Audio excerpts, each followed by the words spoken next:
Salut à tous, bienvenue dans ce nouvel épisode de Gordon et Murdoch. Comme vous l'aurez constaté, le décor n'est pas le décor habituel de l'émission. Eh oui. Puisque je suis chez toi, gros connard. Eh oui, gros connard. Et aujourd'hui, les amis, nous allons parler de...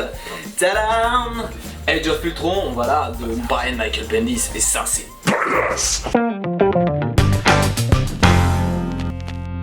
Au scénario de ce comics, c'est Brian Michael Bendis qui officie en solo. On l'a déjà présenté dans l'épisode 4, consacré à Daredevil. On va pas refaire le travail encore une fois, si ça vous intéresse, on vous invite à regarder cet épisode 4, exactement. ou ne serait-ce que la présentation de Brian Michael Bendis. Et donc au dessin sur Age of Ultron, pas mal de bons dessinateurs. Sur ces 10 chapitres, on va retrouver quand même Joe Quesada, Brian Hitch, Brandon Peterson, Alex Maliv encore. Ils sont pas mal, on va pas tous les présenter, mais beau petit gratin.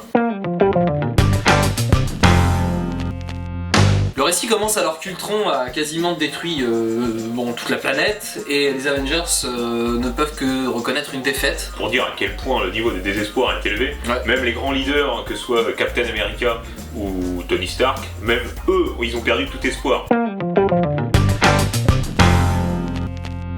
Le premier fait marquant de ce récit, c'est de constater que les super-héros qui survivent à l'ère d'Ultron, qui a vraiment tout défoncé, ils sont comme des rats cachés dans les bas-fonds de New York. Spider-Man va réussir à les rejoindre. Il va leur annoncer que Ultron procède à une technique qui pourrait les avantager. Ultron purge la Terre de ses super-héros. C'est-à-dire qu'en fait, il paye des gens, des chasseurs de primes, il achète ses super-héros, il fait une petite collection. Les Avengers, du moins ceux qui restent, vont se porter volontaires pour partir vers l'antre d'Ultron. L'un va se faire passer pour un chasseur de primes et l'autre du coup pour sa victime, le héros à vendre. Ils vont rentrer dans l'antre d'Ultron et en fait ce qu'ils vont découvrir c'est que Ultron n'est pas à l'intérieur, mais que il est en train de mindfucker un ex-super-héros dont on va vous taire le nom parce que ça serait trop facile, qui fait office de larbin en fait d'Ultron. Cet ex-super-héros qui est complètement contrôlé va quand même avoir un espèce de sursaut de conscience en reconnaissant peut-être plus ou moins les personnes à qui il fait face.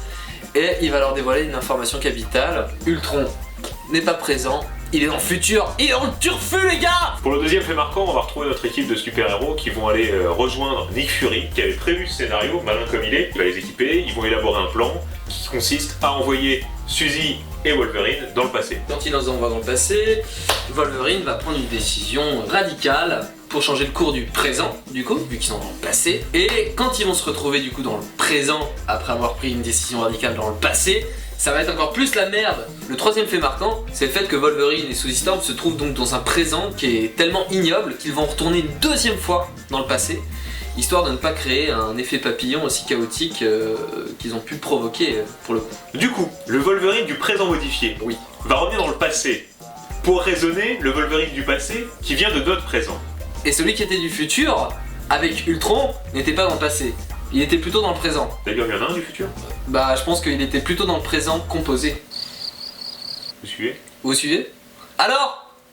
Faut suivre les gens. Vous êtes dans le turfu ! Enfin bref, du coup, on se retrouve avec deux Wolverines dans le passé. Ouais. Ces deux Wolverines vont réussir à se tempérer, à s'empêcher de faire ce que le premier avait fait la première fois. Deux Wolverines qui discutent entre eux, c'est cocasse. Ils se retrouvent avec Hank Pym, le créateur d'Ultron, et ils vont réussir à tout simplement fixer un plan qui va empêcher du coup Ultron de nuire à la planète. Et le détruire. Voilà, et de détruire la planète, ils vont empêcher ça en élaborant donc un plan qui va s'avérer judicieux dans le présent dans lequel ils vont retourner. Pas de spoil, vous vous doutez du camp des vainqueurs, hein. On n'en dira pas plus. Évidemment, le plan pour détruire Ultron va s'avérer au moins aussi complexe que l'est le scénario de cette histoire, donc on va pas vous le dévoiler. Non, c'est clair, là on peut dire que, en tout cas les scénaristes étaient dans le turfu.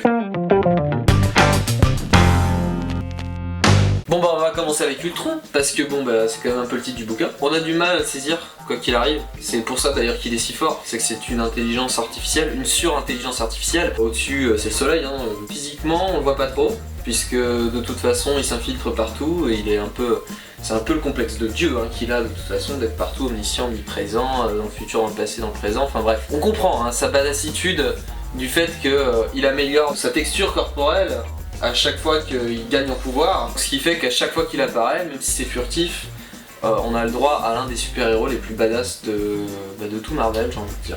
Le deuxième personnage important de cette histoire, c'est Wolverine, qui sans surprise dans ce récit est genre méga badass. Il y a quand même un costume de con Wolverine. C'est vrai qu'il a un peu un costume de plongeur, tu sais. Genre, tu sais, les plongeurs Mais- du cirque. Non, mais c'est là qu'il est très fort, c'est-à-dire qu'il a un costume ridicule qui n'inspire vraiment aucun charisme, Oui.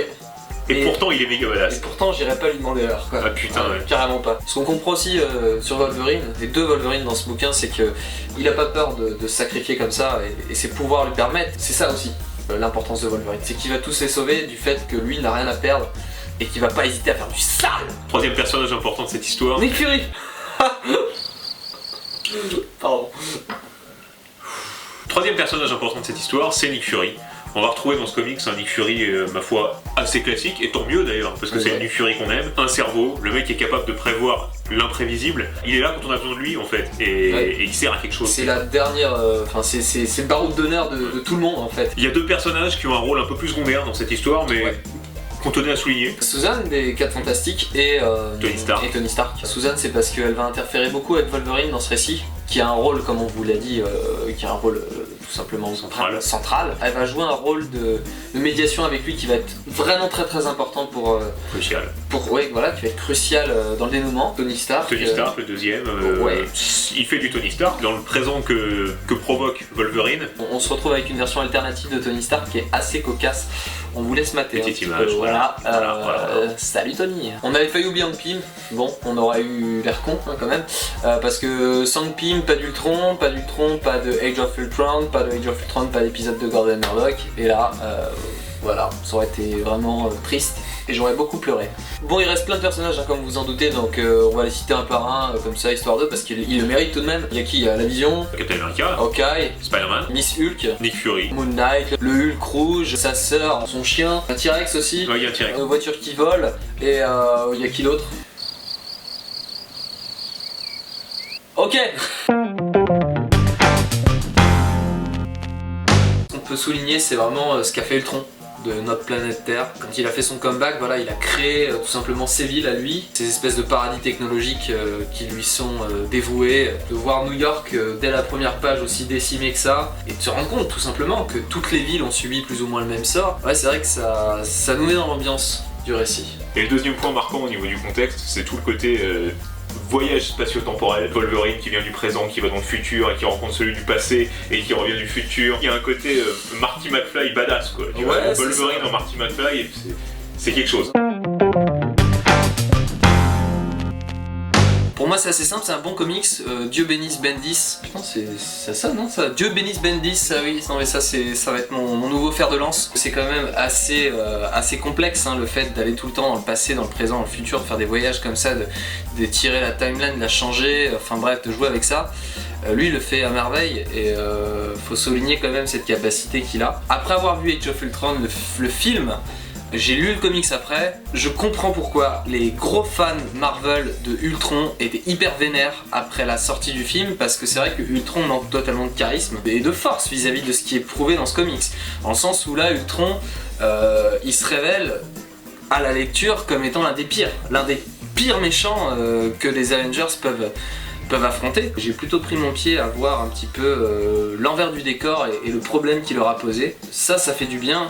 Après cette demi-déception, on va dire, d'Age of Ultron au cinéma. Pour ma part, je serais peut-être un peu moins élogieux que toi, Murdoch, sur ce comics. En effet, comme tu dis, il est meilleur que le film, mais là, pas beaucoup d'honneur, puisque le film n'était pas aussi bon que ça. Hein, c'est pas vraiment difficile d'être meilleur que quelque chose qui est mauvais, soyons honnêtes. Le scénario, en effet, est pas mal. Bendis fait du bon, il fait du bon boulot, on peut le dire, du bon boulot. Voilà, je le dis, il fait du bon boulot. Je l'ai dit. Moi, j'ai trouvé qu'il y avait quand même pas mal de longueur dans cette histoire. Il y a des pages que j'ai sautées. Encore une fois, c'est quelque chose que ça se lit.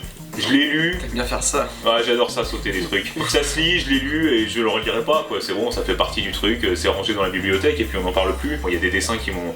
Il y a des moments où c'est vraiment cool, il y a des dessins qui sont bien badass sur les scènes de baston, des trucs. Et puis il y a des passages où on sent en fait qu'il y a 8 dessinateurs qui succèdent tout au long de ce run. Il y a des hauts et des bas, il y a des moments qui sont prenants et d'autres on a du mal à rentrer dans le dessin. Je rajouterai aussi, pour finir, pour terminer mon avis, après je te laisserai rajouter quelque chose. Tu veux rajouter quelque chose? Vas-y.